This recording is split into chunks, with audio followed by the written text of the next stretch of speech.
menerobos 4 penghalang penutup cahaya. Geus gagah ya. Jadi kalau seperti mobil sudah dibentuk, sudah di setel, bodinya, mesinnya, segala keperluannya, surat-surat sudah beres, sekarang tinggal mau apa ini? Mau start. Siap-siap. Tempat duduk yang baik, sabuk pengaman jangan lupa, siapa tahu di tengah jalan masuk angin mabok nanti. Supaya kita sama-sama juga melakukan pengamalan, merasakan apa yang disebutkan dalam hikam itu dirasakan oleh diri sendiri. Pulang ke rumah, kalau seperti mobil sudah indrayan, sudah indrayan. Kenapa disebut 4 penghalang? Nanti kita lihat. Ada 4 etape. Kalau seperti pembalap, ada istilahnya etape ya Pak Haji. Etape itu penggalan-penggalan. Pos 1, pos 2, pos 3, pos 4. Pengalaman Sayyid Ibn Athaillah Sakandari. A. Penghalang keberangkatan roh. B. Penghalang masuk ke hadrat Allah.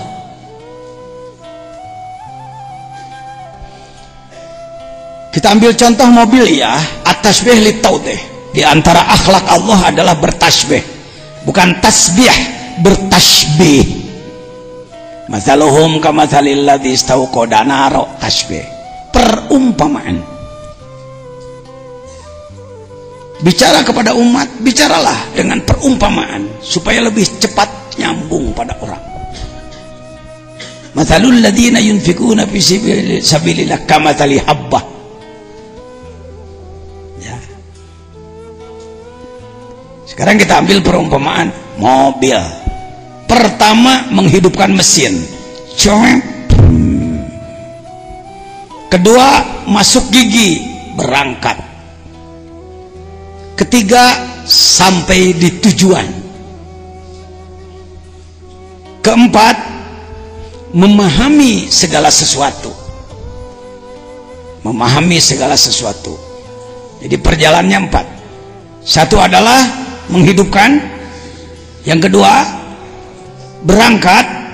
Yang ketiga, sampai di tempat tujuan. Yang keempat, memahami segala rahasia. Ayuhas salik, orang yang sedang belajar melakukan perjalanan ruh menuju Allah, yang pertama tugas Anda adalah tasyrik. Kita mengenal istilah tasyrik kan? Isyraq. Asyraka yusyriku isyraq, syarraka yusyarriku tasyrik. Apa itu? Menyalakan kolbu, sama dengan menyalakan mesin kalau mobil. Sejuta kali orang bicara dekat dengan Allah, dekat dengan Allah, kalau tidak bercahaya dulu kolbunya, omong kosong. Itu klaim aja, itu basa-basi aja.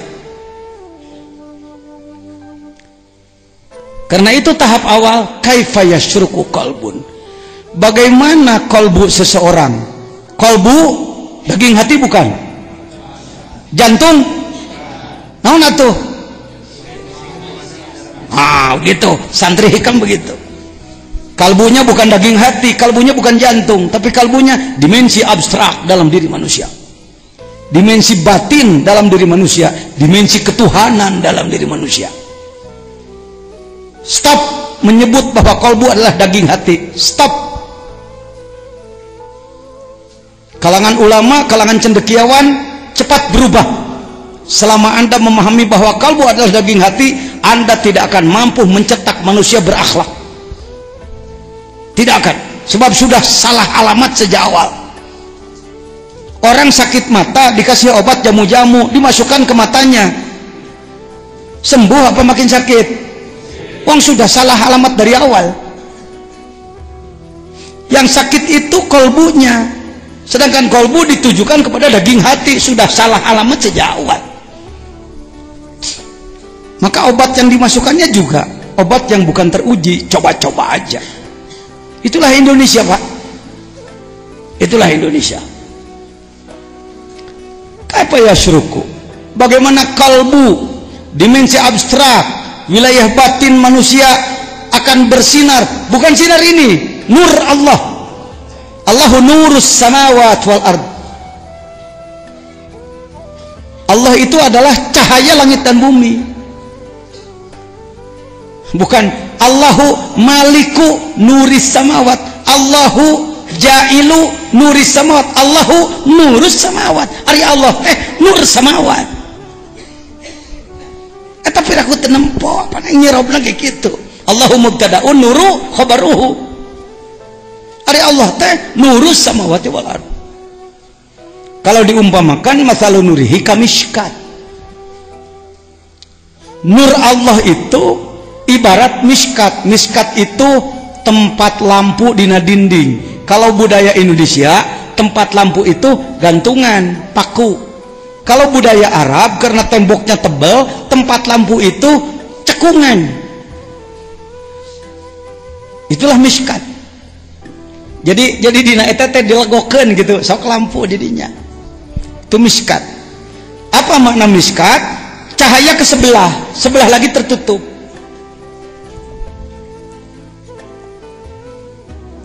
Al-miskat fiha misbah, di situ ada lampunya. Al-misbah fi zujajah, lampunya dikelilingi atau ditutup dengan kaca. Az-zujajah itu ka'anha kaukab. Saking luar biasa cahayanya, seperti halnya bintang-bintang. Ka'anha kaukabun duri. Yuqadu min syajaratin mubarakah, dihidupkan dari pohon yang barokah. La syarqiyah wala gurbiyah, tidak timur dan tidak barat. Begitu ya ayatnya, isi salah. Kaukabun duriyyu yuqadu min syajaratin mubarakah, bukan la syarqiyah wala gurbiyah.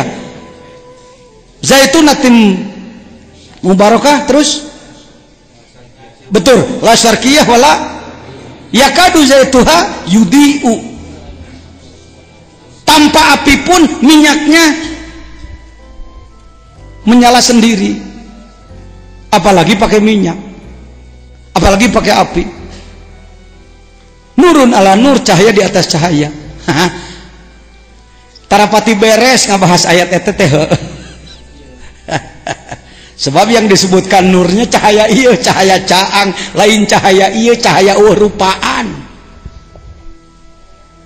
Yang disebut nur Allah itu adalah Allahnya sendiri. Allah itu adalah nur. Apa yang disebutkan miskat? Kolbu. Apa yang disebutkan lampu? Iman. Apa yang disebutkan minyak? Zikir. Cahaya Allah ke muka bumi tiada henti. Sebab ini sendiri cahaya Allah. Bumi, langit, pohon-pohon semuanya cahaya Allah. Ya, cahaya Allah. Kaifa yasruku, bagaimana cahaya Allah akan berada pada kalbu seseorang? Suwarul akwan muntabi'atun fi mir'atihi. Suar gambaran, akwan makhluk, bayangan-bayangan makhluk, pikiran-pikiran yang ada di dalam kalbu adalah akwan, makhluk. Muntabi'atun teh tercetak, tertanam fi mir'atihi, di dalam kacanya kalbu. Allah menciptakan kalbu dalam diri manusia untuk dia, bukan untuk yang lain. Kalau Anda pesan kamar di Jakarta, di hotel Borobudur, di hotel Horizon, di hotel Indonesia, dan lain-lain. Kamar berapa? 911, lantai 9, nomor 11. Itu adalah kamar Anda. anu kuncina ku kertas teh muka hararese dicolok-colok tuh mana kunci gucelak di orang. Terus terang saya termasuk suka kesulitan itu, namun kunci geus kuno kitu pusing si digerawan pagawena buka ya teu mung nyebut teu bisa mah capek lah. ya sudah. Kamar berapa? 911. Sebut saja itu untuk Pak Jajan lah, booking. Selesai rapat di ruang rapat musyawarat jam 10 jam 11 masuk kamar tidur. Jam 1 malam datanglah petugas hotel, 1 membawa bayi yang nangis dan 2 membawa keranjang bekas ikan asin ke kamar 911. Kira-kira Pak Jejen seneng apa marah? Ngomong, seneng apa marah? Siapa? Kenapa? Kamar sudah di booking oleh saya lalu diisi yang lain. Paham? Begitupun Allah membuat kamar dalam diri manusia. Kalbumu adalah kamarku. Ya mahayo Baitullah teh itu di Mekah batu. Baitullah nutina batu itu gitu. Baitullah yang sebenarnya kalbumu. Eta teh istana Allah tahu. Sudah diboking oleh Allah dari dulu, wong yang bikinnya dia. Diasupan ke orang. Jual mobil kajero dunia bau bangke. Bukan tidak boleh punya. Ini yang sering hikam dianggap anti dunia, salah paham. Nerangkeun akwan. Tidak boleh ada dalam kolbu. Entong kana kolbu naleungeun we dunia mah. Nabi Sulaiman punya dunianya sedikit, cuma sebelah bumi. 20.000 kilometer persegi. 20.000 kan dunia ini 40.000 kilo. Maka 20.000 kilometer persegi punya dia. Nggak terganggu kalbunya, tetap pedikir ke Allah. Soklah mending hati bersih bari beunghar hirup mah. Bisi kudu-kudu teuing teu beunghar, hati itu bersih. Dan sebenarnya yang hatinya bersih pasti barokah, pasti sejahtera hidupnya, pasti, saya yakin. Ajengan beraninya ngomong pasti. Eta ayat Quran, wa may yattaqillaha yaj'al lahu makhraja wa yarzuqhu min haitsu la yahtasib. Kalau nggak percaya coret Quran ayo. Siapa orang yang bertakwa pasti bakal diberi jalan keluar dari kesulitan dan pasti beri rezeki tanpa diperhitungkan, alias beunghar. Lain kudu kafir nu beunghar, lain kudu Amerika, lain kudu Cina, Korea, lain kudu Jepang, ente kudu beunghar. Tapi kekayaanmu di tangan, jangan di kolbu. Setuju? Teh satu juga dah kitu ti ditu. Misalnya mau orang wa. Teu akang teh yang dunya memang teu boga. Ningan mah aya nu beunghar teu mere ngamek maneh. Anu beunghar ngeunah sorangan teh inget-inget ka aing teu geuning. Kira-kira pembahasan saya selamat nih, selamat ya, marifatnya full, hidupnya sejahtera.